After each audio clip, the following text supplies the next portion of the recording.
Comixwatch. Comixwatch. Comixwatch. Now I am become death, the destroyer of worlds. Hello, everybody. I am Michelangelo, and this is my buddy Master Splinter here. How you doing, you dirty rat? Well, shouldn't you be Splinter because you're old?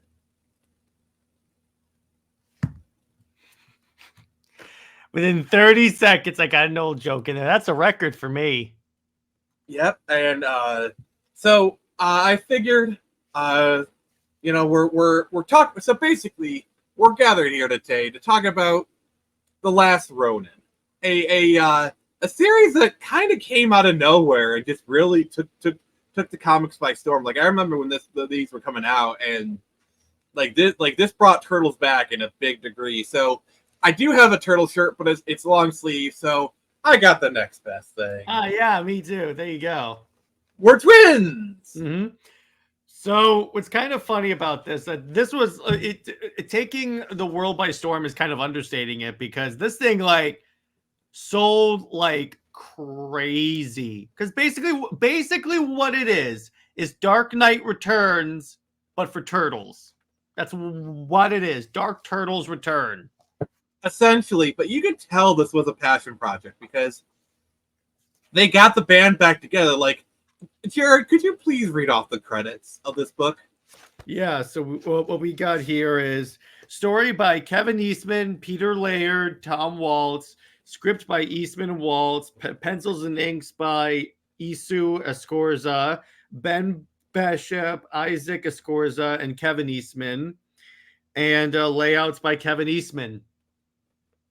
Yeah, so not only do we have the original band back together, we actually have Laird and Eastman working together for like the first time in a very long time. Like Eastman has worked on the IDW comics, but to actually have Laird and Eastman cooking is kind of magical, and you can really tell there was a lot of care put into the story. Yeah, because reportedly, when they first created the IP, this was one of the stories that they had ideas for. And you can tell this has a very classic Turtles feel, and I gotta say, one of the things I really like is the flashback scene. Jared, could you go there and kind of hold it up to the camera for us, please? Yeah, I'll see if I can find them. Well, first off, they're not that hard to spot. Yeah. You mean the flashbacks that are in the original style? Yeah, which yeah, and I really like that because it's a flashback, so that makes sense. You know what I'm saying? Mm-hmm. But it's just a nice little callback, and it's just the art's still good. I also like how they leave it ambiguous for the first couple of issues on who the last turtle is, and when you find out, it's one you're not expecting. But it also makes a lot of sense from a story perspective.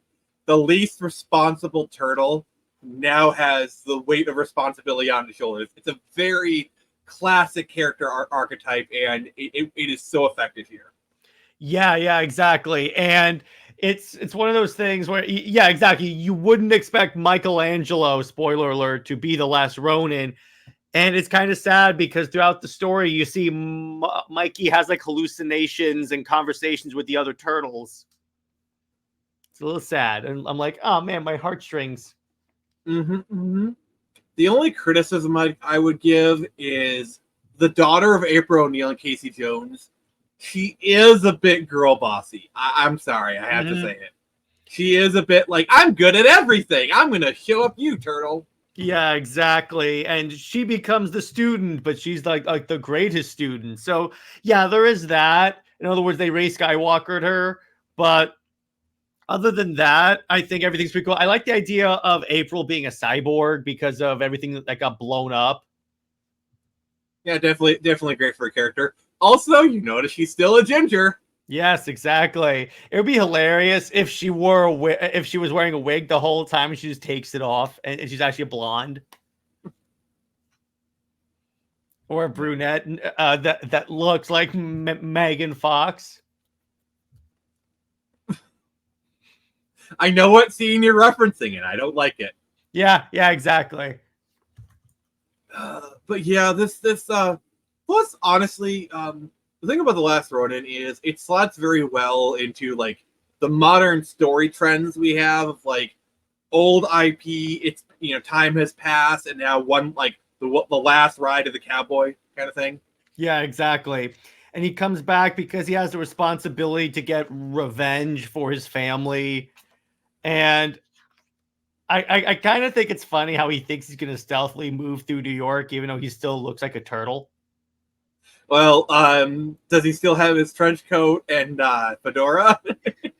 Speaking of trench coat and fedora, I cried when they showed the Wrath death scene because he goes out like a boss. He takes down like 80-foot ninjas, and then he takes out Karai and pulls her down into the water. And by the way, Karai looks a lot like Marvel's Elektra, if you notice.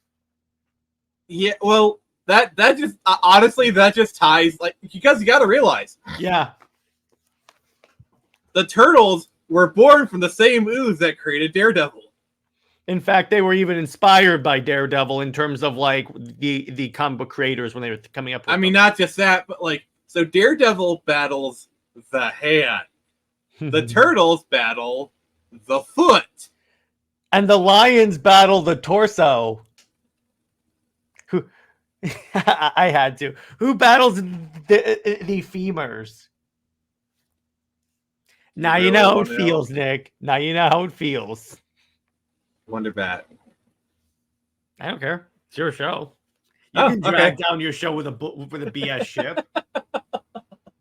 But yeah. So Jared, tell us more about this story. But I will say I do find it fitting that Ralph is the first one to die because Ralph was always kind of the impulsive one. First off, his name is Ralph, not Ralph. Ralph the Turtle. Nick had another old man moment, but yeah. So the way the story goes, because I actually read the whole thing, is he basically it's Mikey training April's daughter and then leading an underground war against the foot ninjas. And you learn what's actually kind of interesting is that before the whole attack happened that wiped out the Turtles, they were actually negotiating peace treaty with the Foot Clan. In other words, okay, hostilities are done. We're out. Just let's all be good. That's where Donnie and Splinter were. They were in Japan negotiating a peaceful surrender, but this one radical sect of the Foot Ninja killed them and then took over. Yeah, and then they claim they spilled first blood. How they all do. Yeah, exactly. But yeah, I love kind of like the whole cyberpunk aspect of it. So what else did you like? Wait. You could say he's a 2100 samurai or Ronin. He's a 2100 Ronin. Mm-hmm. Yes, exactly. The other thing I really like about this is kind of how the story ends because, spoiler alert, Mikey still dies, but when he wakes up, he's like surrounded by his family with the Turtles. There's Splinter, Casey Jones, everyone that's died is now back together and they're in the idealized form of New York. So it's kind of a nice way to say goodbye. And then it ends with a shot of an incubator, and it turns out April and her daughter are making more turtles. Oh, interesting. Which is going to tie into the sequel series that I believe is currently coming out, which is basically those turtles taking up the mantles. You see, this is done organically as opposed to what they did in the IDW one, where they just haphazardly threw in a female turtle because they wanted representation. But it was the next mutation. That idea belongs in space.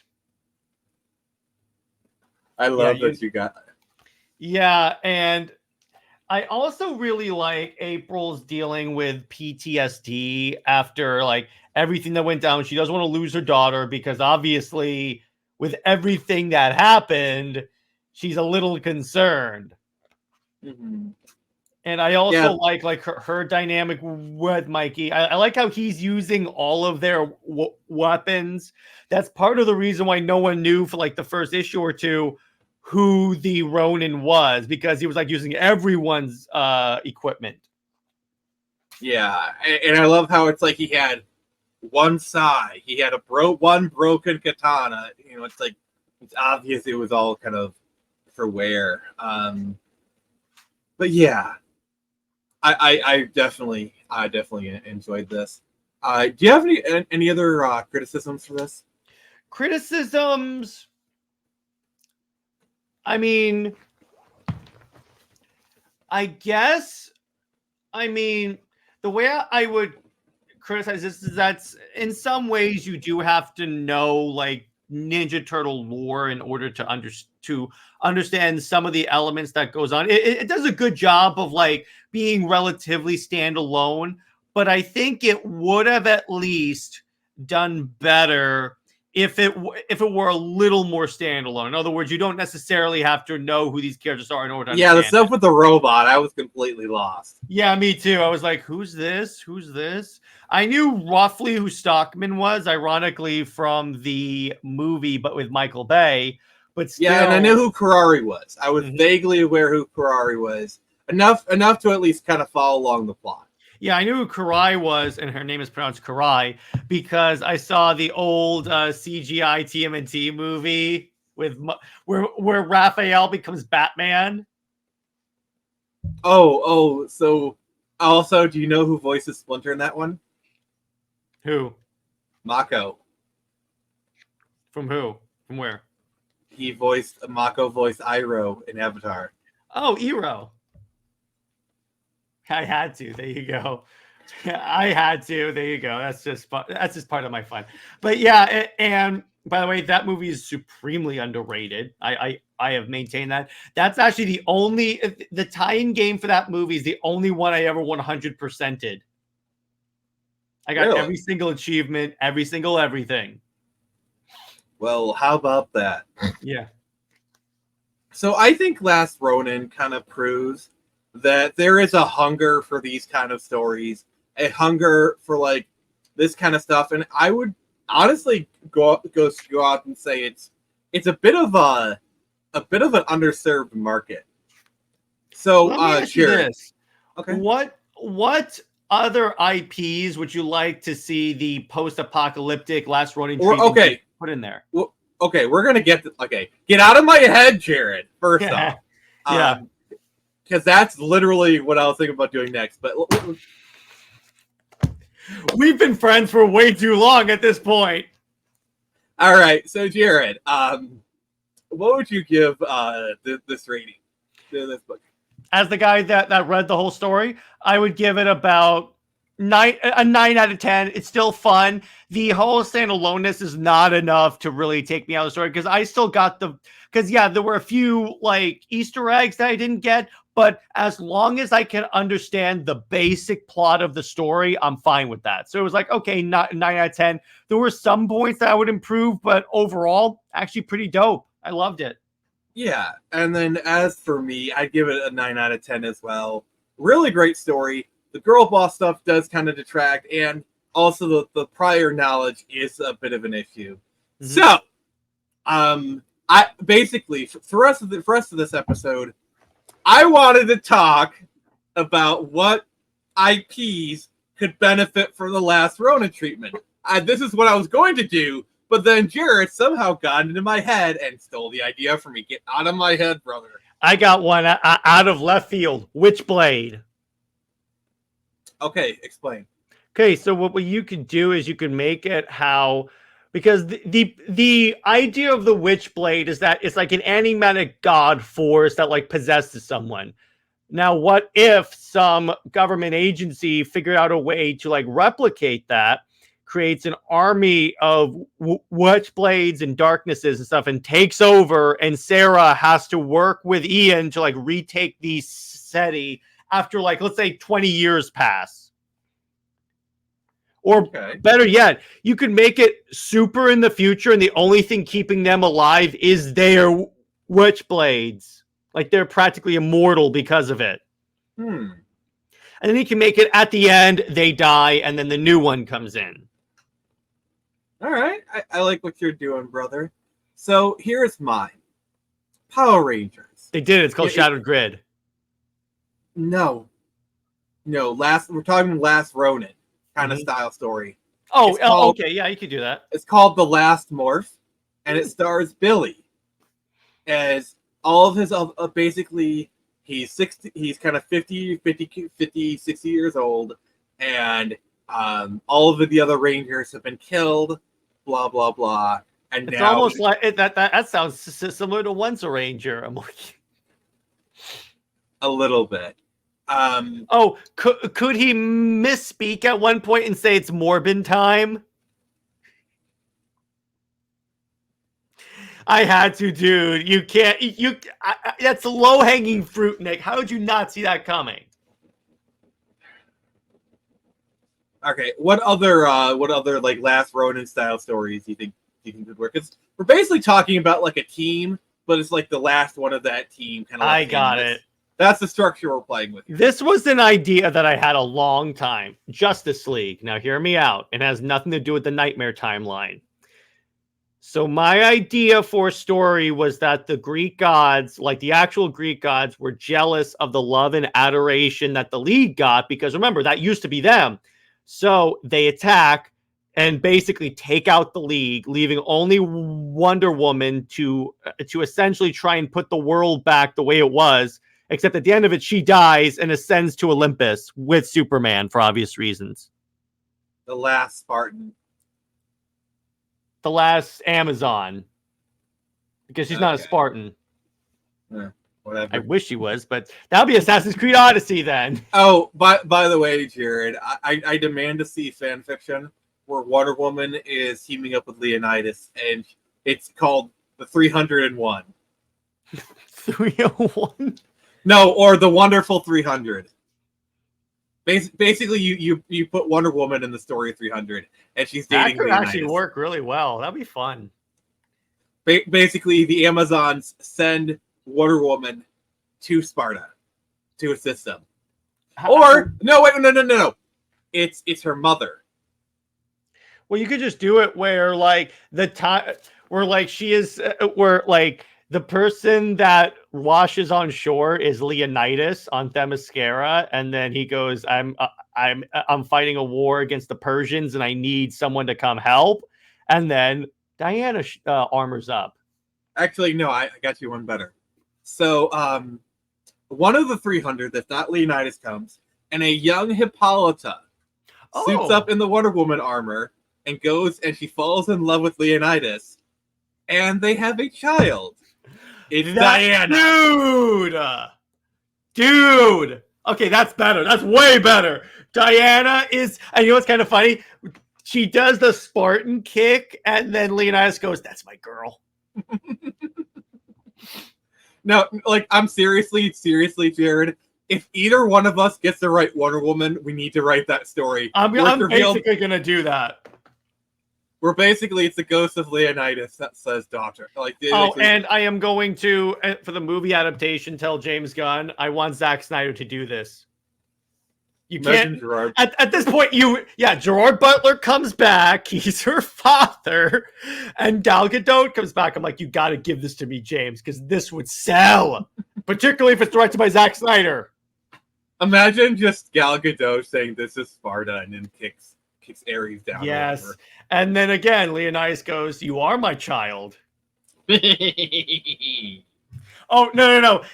You know how in like Avengers 2, when Thor's talking to Vision about swinging the hammer, she goes, that was very satisfying. He goes, yeah, so what you want to do to have good form is you want to go really high with the leg. Like he's instructing her how to do the proper Spartan kick.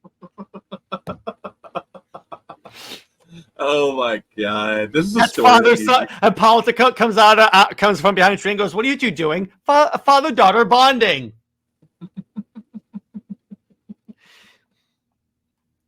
Oh. And can you imagine Leonidas becomes immortal and meets Superman and goes, "You have picked right, my daughter." I knew it. I knew you'd somehow find a way. I had to find a way to bring it in. I even made Leonidas freaking immortal. Sure. But getting back to the last whatever kind of story. Screecher. I don't know how that fits in, but you know. No, I mean do a Last Ronin, but with Screecher. That would require her to have a team. It's Dark Knight Returns, but Screecher. Possibly. She's an old woman. The city of Ann Arbor, Michigan is falling to crime, and then she has to don the thing. She shows up in an owl tank and goes, "Mutants, surrender or be destroyed." Yeah, here comes a clip. Here comes a clip. What you just said is one of the most insanely idiotic things I have ever heard. Don't tell me that wouldn't sell. What? I'm sure that would sell. No.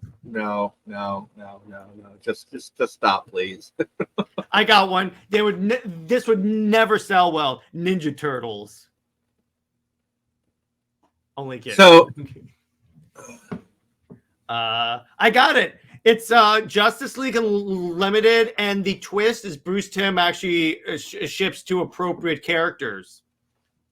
that will never happen. That will never happen. Yeah, exactly. The Last Titan. There you go. Who would be the last Titan, though? Beast Boy. Yeah, Beast Boy would definitely kind of fit the Mikey role, whatever. And you make it where like he is slowly dying, like his powers are like malfunctioning, where every time he turns back, one part of him stays animal. What's funny is they kind of did an episode like that with Starfire. Yeah, where she went into the future and we see Nightwing. I vaguely remember that episode. That was a good one. Yeah. We'll see if we get there. But yeah. So I think we're gonna wrap it up here. We definitely had some good talk, and yeah. So what do you guys think? If you made it this far, please like, comment, and subscribe. We really appreciate it. Do you like The Last Ronin? Is it the greatest thing ever, or is it a big ball of crap? Please let us know down in the comments below. Also, is Nick old? Also, please feel free to put some Wonder Bats in the chat. I always appreciate it.